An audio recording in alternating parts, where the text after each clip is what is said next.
Cyber crime, அதாவது உண்மையான வழக்குகளை பதிவு செய்யாமல் 13 மாதம் மதுரை சிறையில் இருக்கும்போது 5 நீதிபதிகள் ஜெயம் 1, ஜெயம் 2, பிடிஜே 6 ஏடிஜே, சிபிஐ கோர்ட் 5 நீதிமன்றமும் ஜெயபாண்டிக்கு வெறும் வாய்தா தேதியை மட்டும் சொல்லி இன்னார் கேஸு கொடுத்தாங்கள், இன்னார் மூலமாக வழக்கு பதிவு செய்திருக்கிறோம், இன்ன குற்றம்தான் ஜெயபாண்டி செய்தான், அந்த குற்றத்தின் அடிப்படையில் தான் 13 மாதம் மதுரை சிறையில் வைத்திருந்தோம் என்று ஒரு நீதிபதி பொண்டு பைய கூட வாய்தா தேதி சொல்லும்போது ஜெயபாண்டியுடைய குற்றத்தை விளக்கவில்லை, சொல்லவில்லை.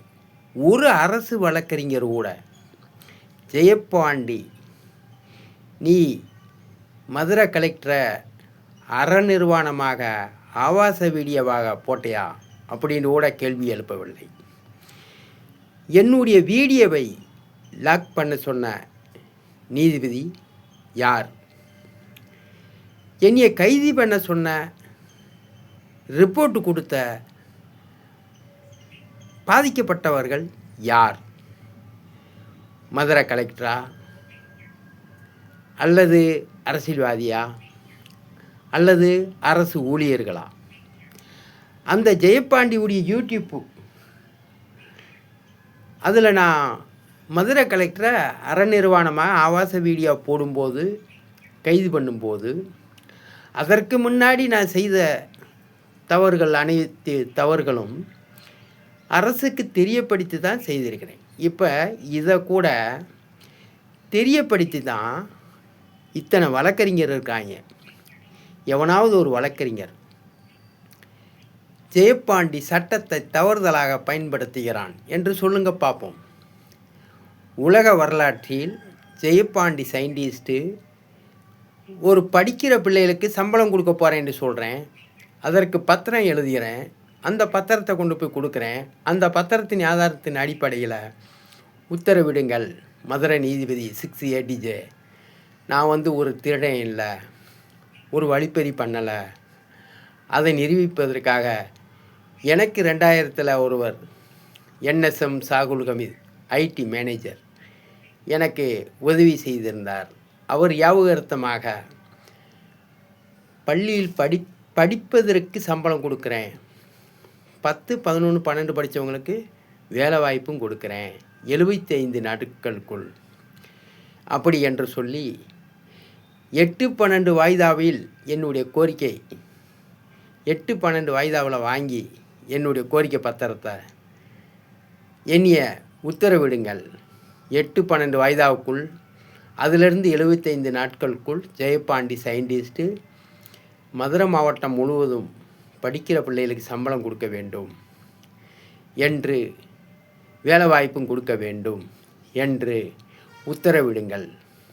நான் அதோட EVM மிஷின், ஓட்டு போடுற மிஷினில் ஓட்டு திருட்டு பண்ணி தான் இவ்வளோ காலமாக ஆண்டிருக்காங்க என்பதையும் நிரூபிக்கிறேன். இந்த தமிழ்நாட்டு 2026 தேர்தலையும் நடத்தி காமிக்கிறேன். என் பிள்ளைகளுக்கும் திருமணமும் பண்ணி காட்டுறேன். அப்போ இது உண்மையா பொய்யா? ஜெயபாண்டியால் செய்ய முடியுமா முடியாதா?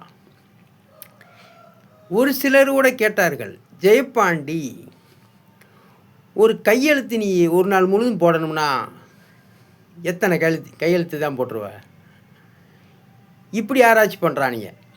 படித்த எஜுகேஷன் தற்கூறியல் எப்படி அவனுடைய மனக்கணக்கு ஓடுகிறது?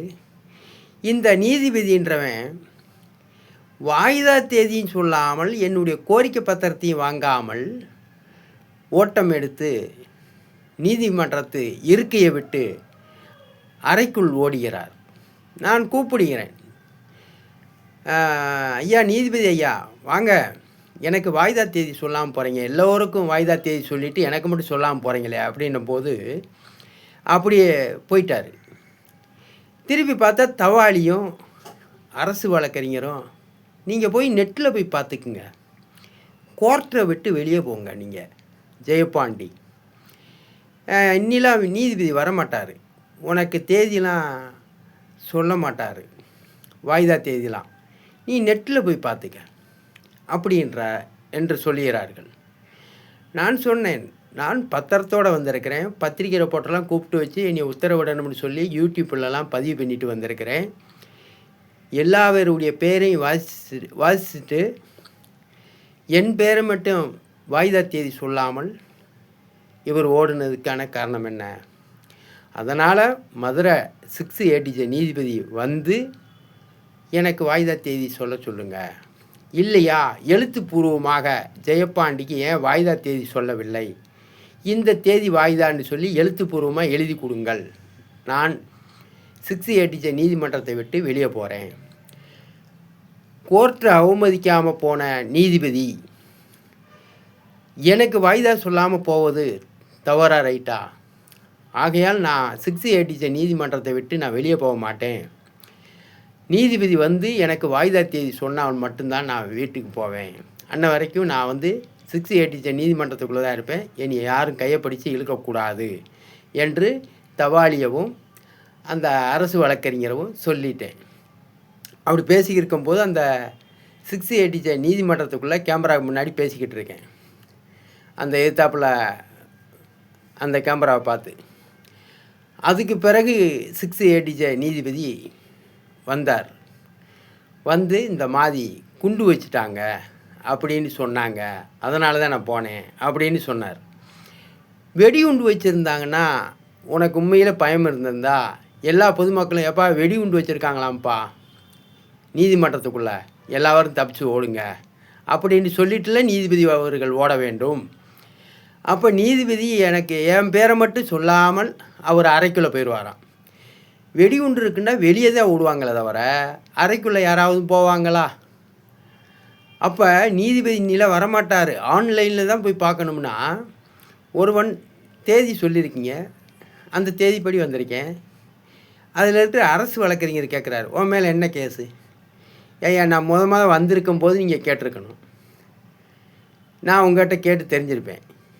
13 மாதமாக மதுரை சிறையில் இருக்கும்போது என் மேல் என்ன கேஸுன்னு எனக்கு தெரியாது, என் மேல் யார் கேஸு கொடுத்துருக்காங்கன்றதும் தெரியாது 13 மாதமாக. இப்போ வெளியே வந்த பிறகு 6 ADJ நீதிமன்றத்துக்கு வாய்தாவுக்கு போய்கிட்டு இருக்கிறேன்.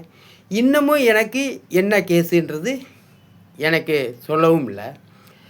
ஒரு 2வது வாய்தாவில் கூட 6 ADJ நீதிபதியை கேட்டேன், ஐயா இந்த இப்போ எனக்கு முன்னாடி ஒருத்தவங்களை விசாரிச்சிங்கள, ஒரு கணவனையும் மனைவியும், ஏப்பா பெத்த குழந்தைய நீங்கள் கொண்டீங்களாண்டு, இது மாதிரி என்னைய ஏப்பா மதுரை கலெக்டரை ஏன் அறநிர்வாணமாக ஆபாச வீடியோ போட்ட அப்படின்லாம் ஏன் என்னைய கேட்கல அப்படின்னு 6 ADJ நீதிபதியை கேட்டேன்.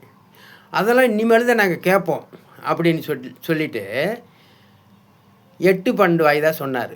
8/12 வாய்தாக்கு நான் போகிறேன்.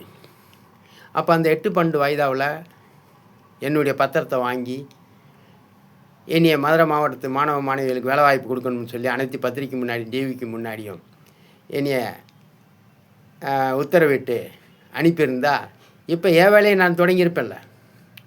இப்போ இந்த மாதிரி அசிங்கப்பட வேண்டிய அவசியம் இல்லைல்ல.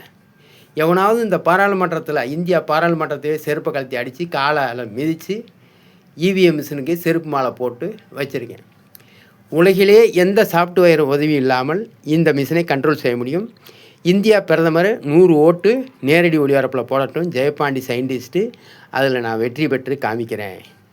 அதற்கு பிறகு EVM மிஷினில் எவனும் போலி வாக்காளரை சேர்த்து வெற்றி பெறவும் முடியாது, பணம் கொடுத்து எவனும் வெற்றி பெற முடியாது. EVM மிஷின் வந்த நாள்லேருந்து இன்று வரைக்கும் ஓட்டு மிஷின் மூலமாக திருடி தான் ஆண்டிருக்காங்கன்ட்டு நிரூபிக்க இருக்கிறேன். நன்றி, வணக்கம். BO Jeyapandi, cyber crime.